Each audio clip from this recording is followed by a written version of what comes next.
welcome to IDDTalks. My name is Anastasia Lavrina, and now I'm joined by a distinguished guest from Turkey, Nigar Göksel, who is a Turkey Project Director, International Crisis Group. Warm welcome. Thank you so much for having me. Thank you very much. Well, let me start with a basic question, but still very important, as in this particular episode, we'll discuss the latest development in the Middle East, the confrontation and the escalation in the Gulf region, in particular on how it's being perceived in Turkey. So how is the current situation in the Middle East perceived in Turkey today from the perspective of security, economy, and strategically meaning of this for Turkey and the region itself? I mean, the U.S.-Israeli war against Iran is something that Turkey would like to end as soon as possible because it creates a lot of risks for Turkey. There are risks of refugee inflows. It's a 90 million person country. Think of how difficult the refugee issue was in Syria, which is a 24 million person population. There are, of course, economic impacts. There's the risk of Kurdish mobilization, the armed groups, the fragmentation scenario. It doesn't look imminent right now, but it's very, of course, worrisome for Turkey. And then you also have the risk of strikes from Iran onto Turkey. As you know, 2 missiles have already been intercepted in Turkish airspace. Given the Incirlik Air Base here and the Kürecik radar station, there are concerns that the Turkey would be a part of the targets. And then, of course, there's a humanitarian burden where Turkey might be pressured to intervene if things get much worse. I mean, if you could foresee a situation where the Azerbaijani population in Iran was under attack, and then, of course, the same as Azerbaijan, Turkey will be under pressure to play a protection role. So, I mean, as much as Iran is a rival of Turkey in the region, and that's been very distinct in Syria, but it's also a truth in Iraq and across the region, it still has constructive relations. I mean, the 2 capitals have constructive engagement, and it's not in Turkey's interest for Iran to collapse or to capitulate, or, of course, to exit this war emboldened. So there really are no very good options for Turkey. But the best of all the bad options is sort of a negotiated off-ramp. And I think Ankara is looking forward to, or expecting, hopefully, that the Trump administration starts seeking a negotiated off-ramp as soon as possible. And of course, Turkey would also like to see itself as sort of a well-placed go-between country, something, maybe Ankara could play a role in facilitating talks between Tehran and Washington when and if that day comes. Well, that's very interesting. You partially answered my next question about the mediation. What role can Turkey play as a mediator in this war in the Middle East? How exactly you see the role Turkey may follow?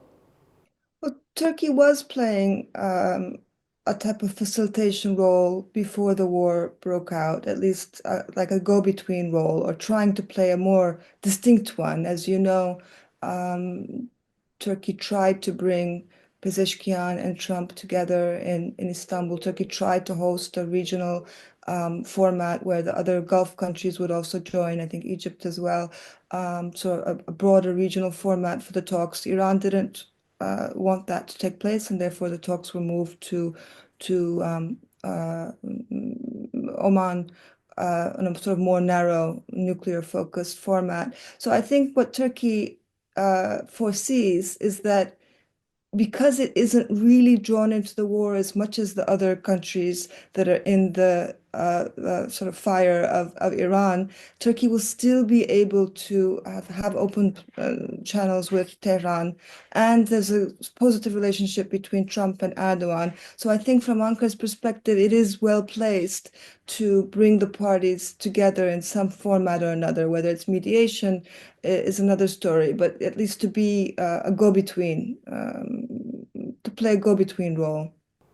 Well, as you rightly pointed out, twice NATO air defense intercepted Iranian ballistic missile.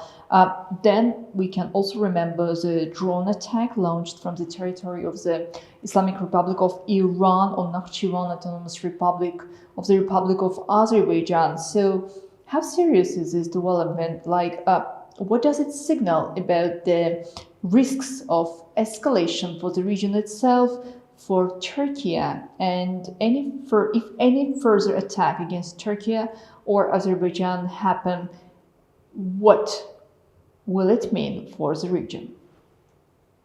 Well, I mean, the fortunate thing about the missiles that came towards Turkey so far was that they were shot down before they actually entered Turkey. So when you look at what actually fell on Turkish soil, it's actually parts of the intercepting parts and not parts of the missile itself. I think if the missile itself ends up coming to Turkish soil one way or another, then Turkey will need to respond with more force.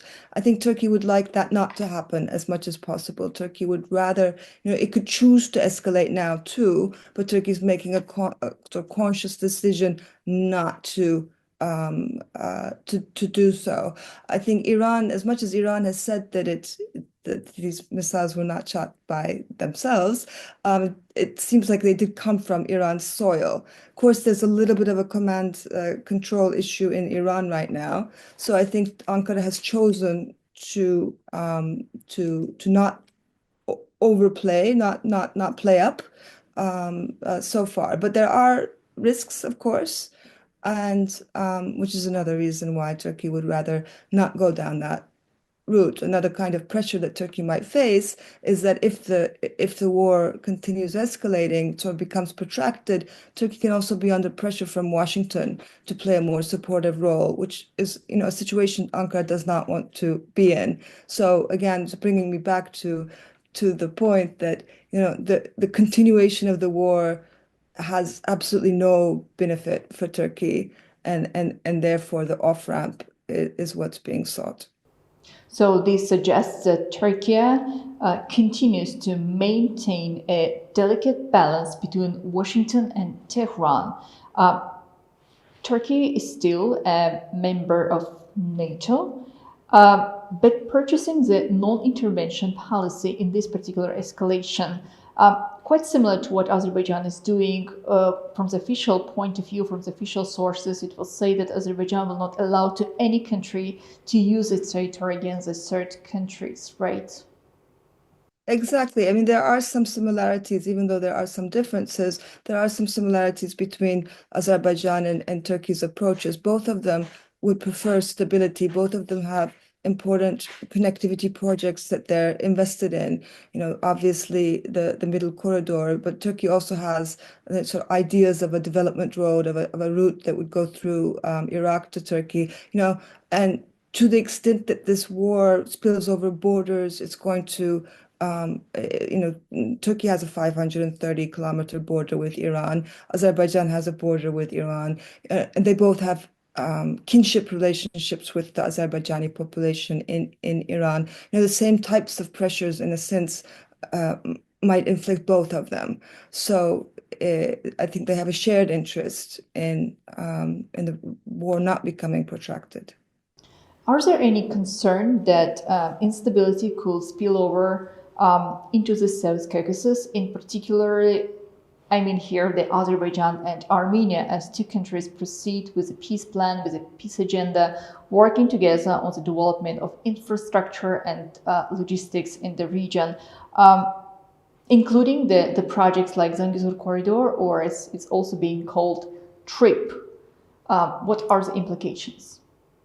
I mean, the sort of shortest term consequence is that there can be delays with the construction, for example, of the Trump route because it's so close to the Iran border. As far as I understand, it's difficult right now for American companies to go, for example, and carry out the feasibility studies that were scheduled for this period. So there's that sort of very short term, almost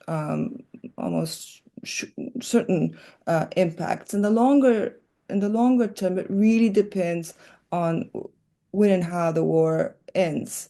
If there's security risks flowing from Iran, both in the form of missiles or drones or militants, then of course it can affect the construction, the stability, the vision. I mean, it can have other effects. It also depends, of course, on whether Azerbaijan and Turkey get drawn into the war. I mean, if the state collapses in Iran, to the extent that the regime can't control its borders, or if there are civil war sort of between the Kurdish communities and the Azerbaijani communities, and things that would draw Turkey and Azerbaijan in, then of course we'd be talking about a more significant disruption. Well, that's very interesting. Thank you. Thank you so much for joining our talk today. Thank you. Thank you for having me.